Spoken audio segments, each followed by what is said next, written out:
Tópico 17. Tentação. Tese 80. A verdadeira questão envolvida na tentação é se é possível viver vida sem Cristo. Você já foi tentado? Já se achou lutando contra a tentação? Devo acrescentar outra pergunta. Você é um ser humano? A tentação é o fato da vida sobre a Terra, não é? E muitos de nós temos descoberto por experiência pessoal que existe um Deus. Quando adolescente, cheguei à conclusão que os meus problemas com a tentação estariam superados ao completar 20 anos, mas quando atingi a casa dos 20, concluí que ainda levaria alguns anos. Experimentaria a liberdade das tentações nos meus 30 anos, decidi. Mas cada nova década trazia seu próprio conjunto de problemas. Detesto admitir que idade agora estipulei. A penosa realidade é que vivemos num mundo de tentações, que o diabo está vivo e bem vivo e que jamais deixa alguém completamente sozinho. Sua persistência só se iguala à sua maldade e, quando não pode levar alguém ao pecado, contenta-se em levá-lo a sofrer. A tentação não é uma experiência agradável. Hebreus 2,18 fala sobre Cristo, pois naquilo que ele mesmo sofreu, tendo sido tentado, é poderoso para socorrer os que são tentados. Mas, quando a tentação termina em fracasso, derrota e pecado, o sofrimento é ainda pior. Se tão somente pudéssemos descobrir como lidar com a tentação, estaríamos numa posição de responder a uma pergunta importante que muitas pessoas estão formulando. Frequentemente, os métodos propostos para lidar com a tentação dependem de quanta força de vontade uma pessoa tem ou não, e o que parece funcionar para o forte é ineficaz para o fraco. Ao começarmos a considerar este assunto, lembremos-nos novamente de que o pecado não se baseia em comportamento. Já estudamos o fato de que pecado, no singular, é viver separado de Cristo e que pecados, plural, fazer coisas erradas, são o resultado dessa separação. Do mesmo modo, podemos traçar uma distinção entre tentação, no singular, a tentação de viver a vida separada de um relacionamento diário com Cristo, e tentações, no plural, que teriam que ver com ações erradas e comportamento errado. Se estou lutando com as tentações, no plural, então qual é o meu problema real? É falta de uma constante confiança em Deus. Eis porque o diabo faz de tudo para nos separar de um relacionamento ativo com Cristo, pois é aí que nossa confiança em Deus se desenvolve. Se o diabo puder levar-nos a escolher vida independentemente de Jesus Cristo, as tentações, plural, terão êxito como consequência inevitável. A alma que ama a Deus tem prazer em extrair força dele pela constante comunhão com ele. Quando se torna hábito da alma conversar com Deus, o poder do maligno é quebrado, pois Satanás não pode permanecer perto da alma que se aproxima de Deus. Então, vamos expor bem a questão, para começo de conversa, que o verdadeiro problema no caso da tentação é viver a vida sem o Cristo. Se estiver cedendo à tentação de começar cada dia sem tomar tempo para a oração e estudo da Palavra de Deus, se estiver vivendo vida distanciada do Senhor Jesus Cristo, então já perdeu a batalha. As tentações só podem ser vencidas a partir da estrutura de um relacionamento com Cristo. E ao prosseguirmos considerando como lidar com as tentações no plural, deve isto também sempre basear-se no primeiro entendimento de como lidar com a tentação, no singular, a tentação de vivermos separados de Deus.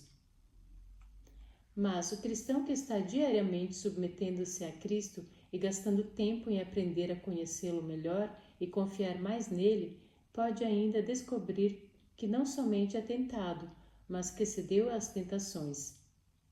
Se isto for verdade para você, então um estudo de mecanismo das tentações pode operar uma reviravolta. Tese 81. As tentações se tornam pecado quando consentimos com elas em nossa mente. Suponhamos que quando você se levanta pela manhã, decide passar 1 hora de meditação e oração e em contemplação da vida de Cristo. Você o convidou a ter o controle de sua vida e aceitou os seus dons de arrependimento e perdão para o novo dia. Você coloca os seus planos aos pés dele, convidando-o a dirigir-lhe os passos, e então sai para levar a efeito sua jornada de trabalho. Mas, antes do anoitecer, você descobre que pecou. Cedeu a uma das tentações do demônio e, ao olhar para trás para o que aconteceu, descobre-se perguntando: por quê? Como? Como me saí errado? Considere por uns poucos instantes a anatomia de uma tentação. Já temos estudado o fato de que, na medida em que seus olhos permanecem fixos em Cristo, o pecado não tem poder sobre você. Quando começou o seu dia com Deus, você se colocou sob o seu controle. Na medida em que continua dependendo dele, o diabo não tem poder para levá-lo a pecar. De fato, enquanto estiver dependendo de Cristo, os pecados lhe serão odiosos. Portanto, o diabo sabe fazer coisa melhor do que desperdiçar o seu tempo tentando levá-lo à prática do pecado. Primeiro, ele deve, de algum modo, desviar sua atenção de Jesus e da dependência dele. O Maior Discurso de Cristo, página 92, afirma: o ceder à tentação começa ao permitir-lhes que a mente vacile, seja inconstante na confiança em Deus. Já observamos as táticas do demônio para remover nossos olhos de Jesus. Ver a lista em Caminho a Cristo, página 71.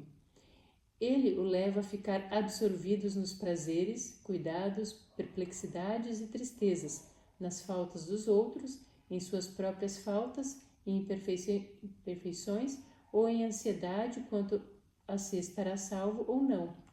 Ao desviar-se de Cristo e começar a depender de você próprio, você baixou sua defesa e o diabo pôde então introduzir-se com suas tentações para fazer o que é errado e o que você inevitavelmente achará atraente. Essa transferência da atenção de Cristo para o eu, esta mudança da permanente dependência em Deus para a autossuficiência ocorre com frequência de modo imperceptível. Sua primeira pista de que algo mudou pode ocorrer quando você é brindado com uma das tentações do inimigo e a acha atraente. Edward Vick, em seu livro Let Me You, indica 5 etapas na tentação: tentação, reflexão, consentimento, planejamento e ação. Analisemos cada etapa. Primeiro, tentação. O diabo apresenta suas seduções para cometermos pecados. Ele não nos pode compelir, pode apenas convidar. Não é pecado ser tentado. Jesus o foi. Segundo, considerar. Deus não passa por alto nossa mente. Não obtemos vitória dissociada de nossa própria inteligência. Até mesmo Cristo considerou por tempo suficiente a tentação que o diabo lhe apresentava para ver as questões envolvidas. Considerar o que está em jogo e reconhecer a tentação pelo que é, não envolve pecado. Se você estiver dependendo de Jesus na hora das tentações, haverá de parar bem por aí. O Espírito do Senhor levantará um escudo contra o inimigo e você obterá a vitória. Mas, se desviou a atenção de Jesus para você próprio e está dependendo de sua própria força, não terá escolha, senão prosseguir para a próxima etapa, que é onde as tentações se tornam pecados, o ponto do consentimento. Terceiro, consentimento. O que é consentir? É a reação que se expressa como se fosse: ei, isso parece difícil, ou melhor, isso parece divertido. Não precisa necessariamente ser: sim, eu farei isso. Pois os pecados começam antes que comecem os atos. Jesus declarou em São Mateus 5 que, se você está irado, é culpado de assassínio, e se tem pensamentos maliciosos, já é culpado de adultério. É desnecessário ir além da etapa 3 para ser culpado de pecado perante Deus. A predominância de um desejo pecaminoso revela a ilusão da alma. O Maior Discurso de Cristo, página 92. Quarto, planejar. Dependendo da natureza da tentação, essa etapa pode ser breve ou bastante complicada. Às vezes, até as pessoas muito teimosas, que por pura resolução e determinação podem deixar de passar para a etapa 5, passarão ainda tempo aqui, porque pode ser divertido fazer planos. Os fracos planejarão e depois irão adiante com tais planos. Quinto, agir. Finalmente, o plano se transforma em ato, pelo menos para os fracos. Mas observe que esta não é a etapa que determina se uma pessoa pecou. O pecado já começou na etapa 3, quando foi dado o consentimento. A novidade é que em qualquer ponto ao longo do caminho, nessas 5 etapas, você pode reconhecer o seu perigo e volver-se para Cristo em busca de arrependimento e perdão. Ele está sempre disposto a nos aceitar, não importa quando vamos a Ele. Na medida em que continuarmos a buscar um relacionamento e comunhão com Ele, dia a dia, Ele nos trará ao ponto em que dele dependeremos por todo o tempo, não apenas por parte deste. Quando esse tempo chegar, em vão o inimigo nos trará suas tentações. Tese 82. Jesus foi tentado a fazer o certo, mas em seu próprio poder, tal como nós. Você já foi tentado a transformar pedras em pães? Tenho lutado contra muitas tentações, mas nunca com uma desse tipo. Por quê? Porque o diabo sabe que estaria perdendo seu tempo. Não poderia fazê-lo, ainda que o desejasse. Haverá algo de errado em transformar pedras em pães? Há algo errado em estar faminto quando você não comeu por 6 semanas? Jesus, mais tarde, em seu ministério e sob a direção de seu Pai, multiplicou os pães e peixes mediante poder sobrenatural, e com eles alimentou o povo que estava jejuando somente a partir do desjejum. O diabo não tentou Jesus a transformar as pedras em sorvetes ou chocolates. Tentou a transformar as pedras em pão. E essa parece uma coisa a fazer quando você nada comeu por 40 dias e 40 noites.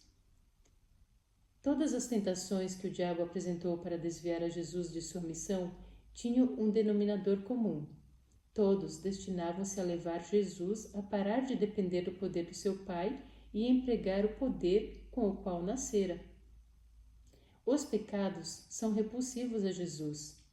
Hebreus 1, 8 e 9 dilo em palavras bem claras. Amaste a justiça e odiaste a iniquidade. Assim, o diabo teria sido incapaz de atraí-lo pelas tentações a fazer coisas erradas. Sua única possibilidade era tentar levá-lo a fazer o que era certo, mas por seu próprio poder. Consideraremos em maiores detalhes a natureza de Cristo nas teses 90 a 94. Mas, para entender o assunto da tentação, precisamos pelo menos ter em mente o seguinte: Jesus não foi tentado a fazer coisas erradas. Ele foi tentado a fazer coisas certas, mas fazê-las em seu próprio poder. E somos tentados da mesma maneira. Apocalipse 3, 14 a 22 registra a mensagem à igreja de Laodiceia. Laodiceia não é falha em obras, mas falta-lhe um relacionamento com Jesus. Ele é retratado como estando de fora, batendo à porta para ser admitido. O laodiceano precisa arrepender-se de seu pecado, não de seus pecados. Ele tem vivido sua vida imaculada, independente de Cristo. Tem se esquecido de que, sem Deus, a aparência exterior não tem qualquer peso. As formas exteriores de religião, sem o amor de Deus na alma, são totalmente sem valor. Laodiceia é uma igreja cheia de pessoas fortes, que não sentem necessidade de um Salvador. Mas há boas notícias para Laodiceia no verso 21, uma promessa ao que vencer. E o método para vencer? Podemos vencer da mesma forma que Cristo venceu.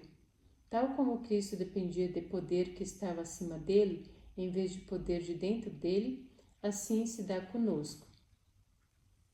O diabo procurará vencer-nos da mesma forma que tentou vencer a Cristo, e, como dificilmente nos apercebemos, frequentemente tem êxito em desviar-nos a atenção do Salvador.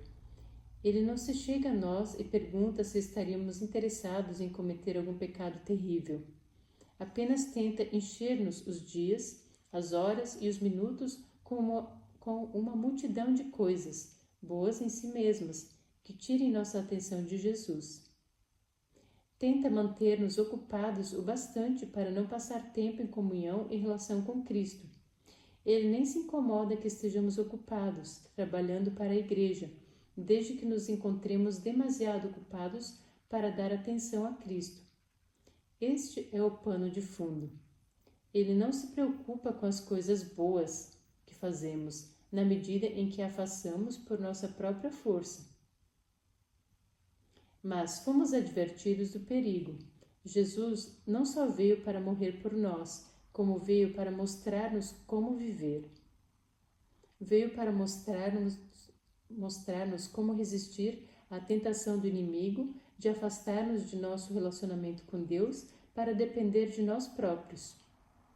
Quando compreendemos as questões envolvidas em pecado e tentação, sabemos onde jaz a nossa força. Ao nos recusarmos a estar separados da dependência de Cristo, mesmo por boas razões, seremos vencedores mediante o poder de Deus. Tese 83. O Senhor sabe como livrar o justo das tentações, mas não os injustos. Por uma boa quantidade de anos tenho pastoreado igrejas de colégios. Ensinar uma classe no colégio cada semestre tem me ajudado a estar em contato com a população estudantil, e isso me faz recordar a tolice do sistema de notas. Os estudantes cedo aprendem a usar estratagemas para escapar ao estudo daquilo para que supostamente estão na escola. Tentam analisar o professor e suas técnicas. Ficam à deriva durante a maior parte do semestre e então tentam compensar tudo no último instante a fim de conseguir passar de ano. Meus alunos tentam ser mais espertos do que eu nas tentativas de ensinar-lhes algo. Então, comecei a tentar superá-los em esperteza. Nesse processo, desenvolvi um sistema de notas por contrato. Garanto a cada estudante que frequentar as aulas regularmente e fielmente fizer as lições de casa cada dia, uma nota que lhe permita passar, não importa quão francamente se haja saído nos testes e exercícios.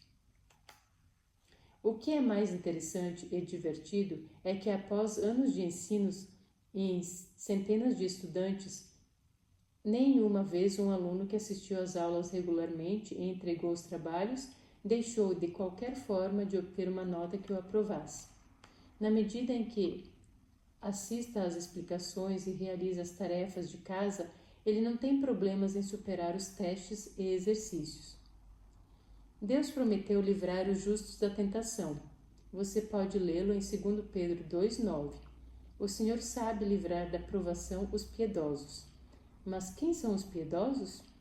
Já lhe passou pela cabeça a ideia de que, se você fosse piedoso, não precisaria de ajuda nenhuma para lidar com a tentação?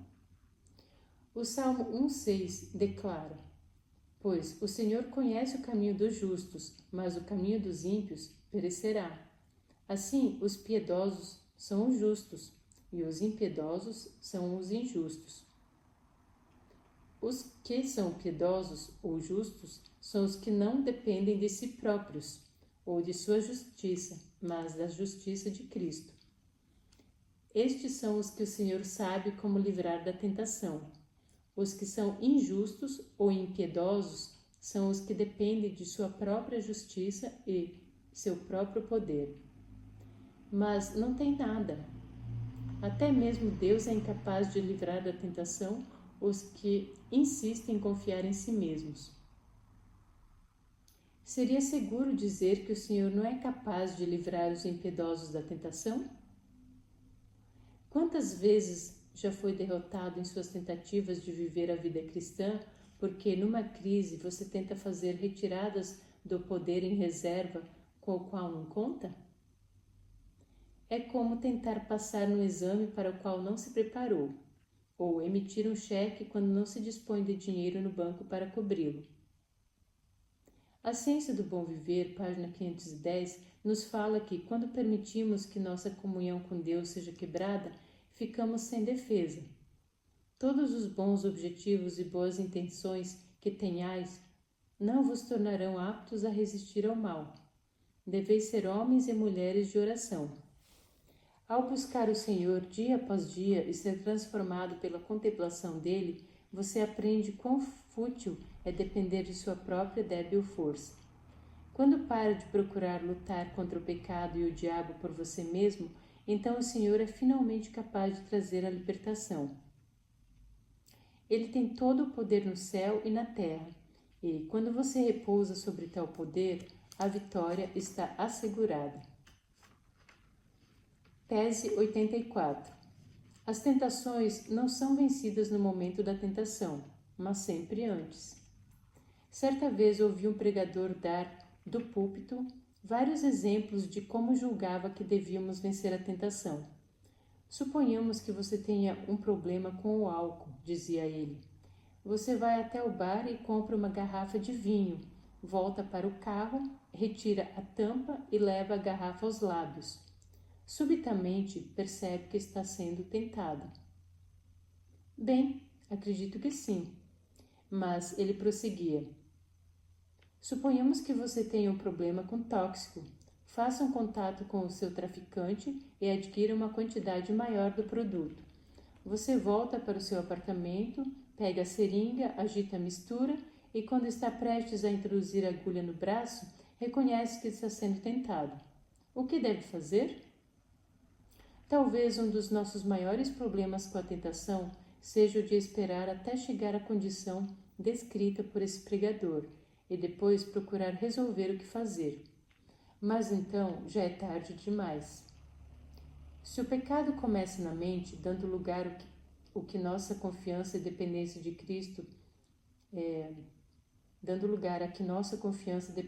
Cristo seja interrompida, então a tentação já se apresentou e foi acionada muito tempo antes.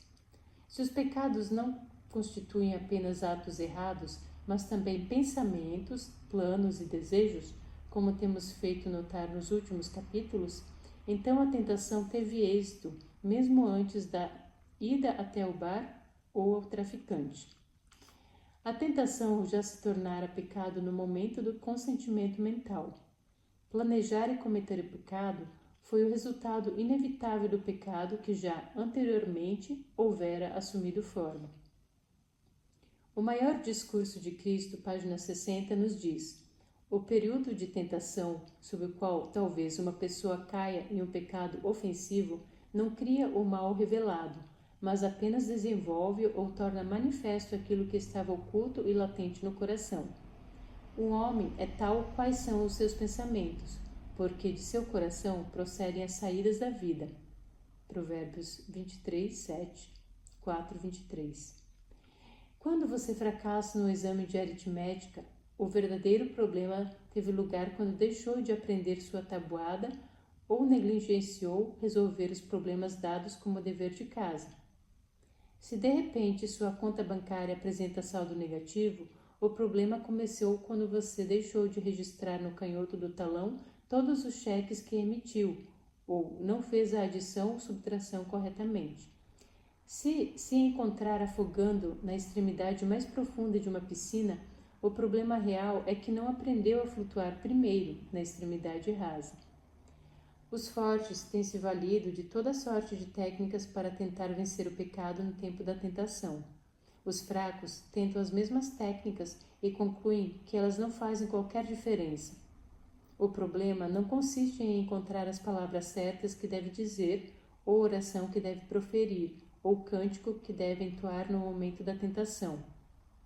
O problema é descobrir a fonte de poder, de modo que, quando vier a tentação, o Espírito do Senhor erga um estandarte contra o inimigo em seu benefício. Qualquer método que tente impor o comportamento certo no instante da tentação irá centralizar sua atenção em você mesmo, e esse é tão só um beco sem saída. O único modo pelo qual uma pessoa vence o pecado e o diabo é olhar para Jesus, não para o eu. Mesmo os fortes têm descoberto que, quando estão separados de Cristo, tudo quanto esperam controlar são os atos exteriores. Não podem mudar o desejo de seu coração. Quando Jesus se aproximou dos discípulos no jardim e os encontrou dormindo, disse-lhes: Levantai-vos e orai, para que não entreis em tentação. Estavam eles sendo tentados naquela ocasião? Bem, eles estavam sendo tentados a dormir. Mas o que contribuiu para a sua derrota quando vieram as tentações foi o fato de que cederam à tentação de negligenciar o poder disponível do alto. Devido à sua negligência, quando veio a crise, todos o abandonaram e fugiram. Hebreus 4,16 nos fala em achegar-se confiadamente junto ao trono da graça, a fim de recebermos misericórdia e acharmos graça para socorro em ocasião oportuna. Com frequência lemos, em vez disso, que devemos ir confiadamente ao trono da graça em tempo de necessidade. É verdade que Jesus sempre nos aceita quando quer que nos volvamos a Ele, mas somente buscando sua misericórdia junto ao trono da graça, agora teremos graça para nos ajudar quando chegar o tempo de necessidade. Ele sempre oferece perdão do pecado, mas se formos livrados de pecar, será porque fomos a Ele em busca de seu poder antes de chegar à tentação. Obtemos vitória aprendendo a permanecer nele dia após dia, e momento a momento.